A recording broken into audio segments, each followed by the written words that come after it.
Hey guys, so we'll be checking out this really nice ceiling light that I just received for viewing purposes. It's a really simple unit, and it's what I like about it, that the installation shouldn't be that much long.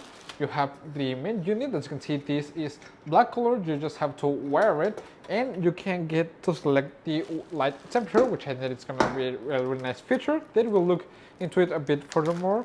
And we got the user manual. Okay, you got all the important information about how to set it up, all the steps, and the proper hardware that will be needed to the installation.